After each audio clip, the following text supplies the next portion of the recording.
Hello everyone and welcome to another strategy breakdown video.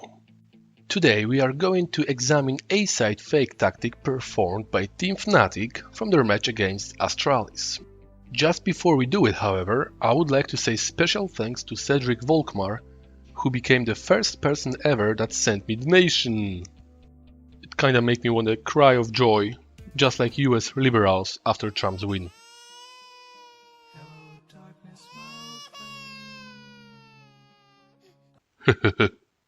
Okay, enough of these funny jokes, let's get back to business. So, as usual, we'll take a quick look at the map first and later on I'll show you each player's POV. Also, be sure to watch the video till the very end, as I'll give you some tips on how to make this tactic great again. So the round starts with a more or less typical split where Tero is trying to take control over certain areas on the map. CT plays aggressively to the moment they ran out of nades and have to hide their asses inside the bomb sites. As soon as it happens, Tero takes control over top middle, leaves two players there and regroups toward B side. After some time an A side fake takes place and it's quickly followed by the actual B side push. Let's have a look at each player's POV now.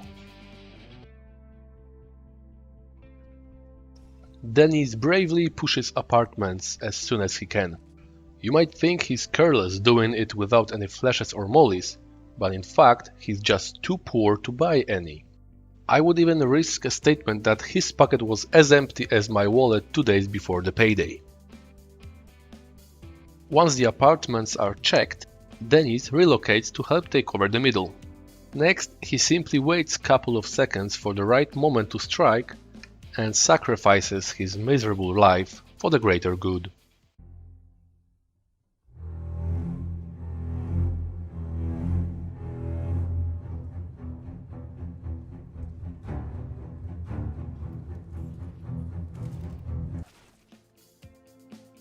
JW quickly takes the position on a bridge and aims window to cover his mates running second middle.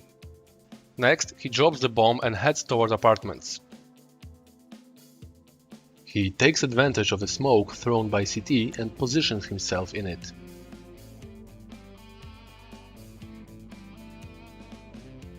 The time comes, JV throws a smoke that most likely played the role of a fake flashbang, after which a guy inside the pit was supposed to do this.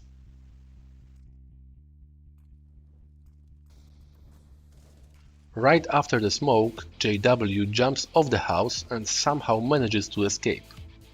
Next, he watches middle for a couple of seconds and goes to support his mates on the B side.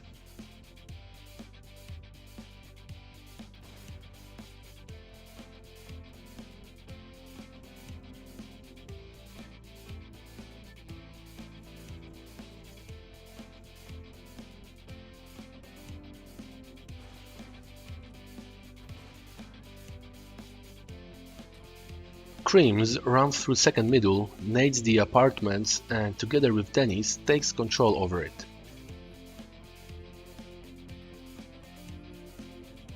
He watches the entrance for a couple of seconds should NCT try to push. As you see, there is a small hole that allows you to spot an enemy running through. Next, Krimz jumps off the balcony and throws a smoke to cut off the view on top middle.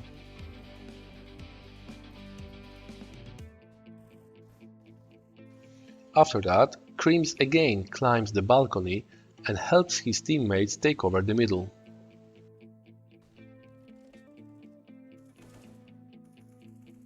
He throws a flash onto the bomb site, peeks for a few seconds, and runs back toward the B site.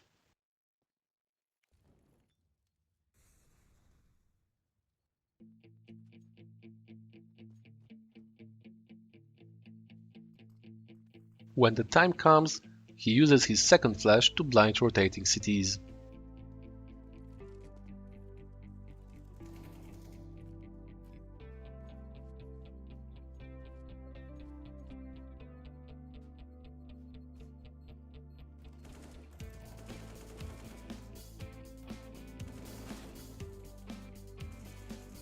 In the beginning of the round, Flusha smokes off top middle and eats an 8 thrown by CT.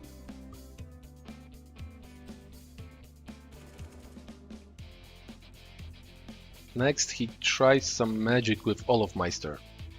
I think that Olof wanted his mate to boost him, but most likely Flusha told him that it is a bad idea. Should Flusha agree on that boost, it would have probably ended like this. Or this.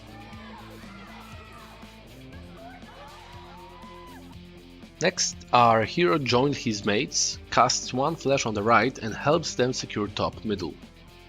Finally, Flusha goes back to Banana and leads the bombsite charge.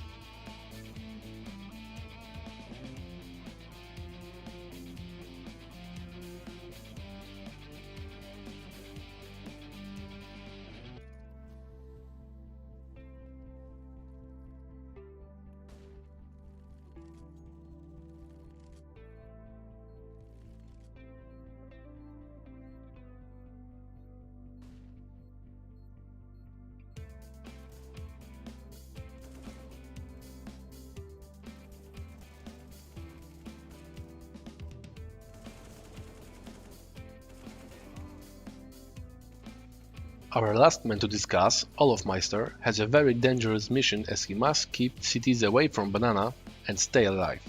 Which, taking under consideration his idea to make a boost while being under fire, sounds like the mission impossible. Somehow he manages to survive and will even get a kill later on. For now, notice how he checks two corners using one flash to clear the way for the rest of the team. When the B push began, Olofmeister managed to catch rotating CT. Going for that kill was a wise decision because at the time Terror was one man down. Unfortunately, shortly after he fails to escape from that awkward position and gets killed by Glaive. Let's talk about things which made this great tactic great. First and most important one is timing. Notice how Terror was quietly waiting until they heard Zipniks running towards city spawn. Instant flash forced him to hide behind the corner.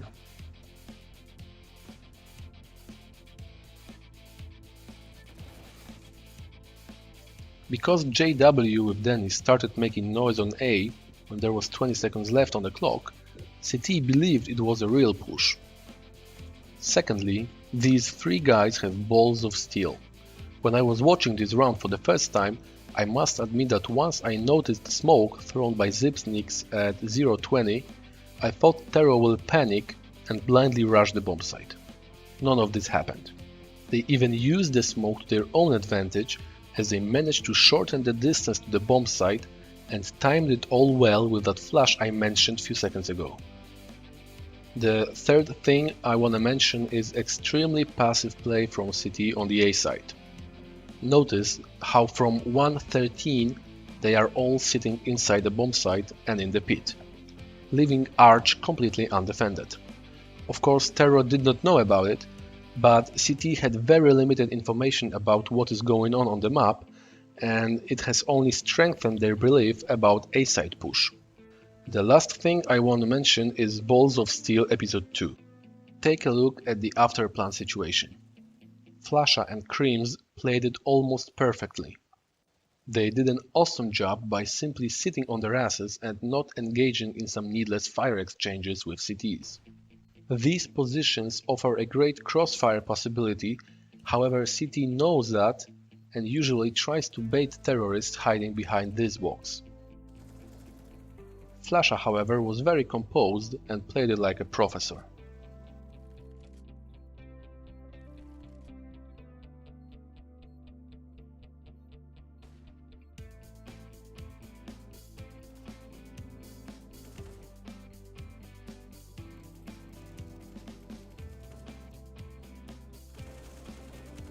That's all for now, guys. Thank you so much for watching till the very end.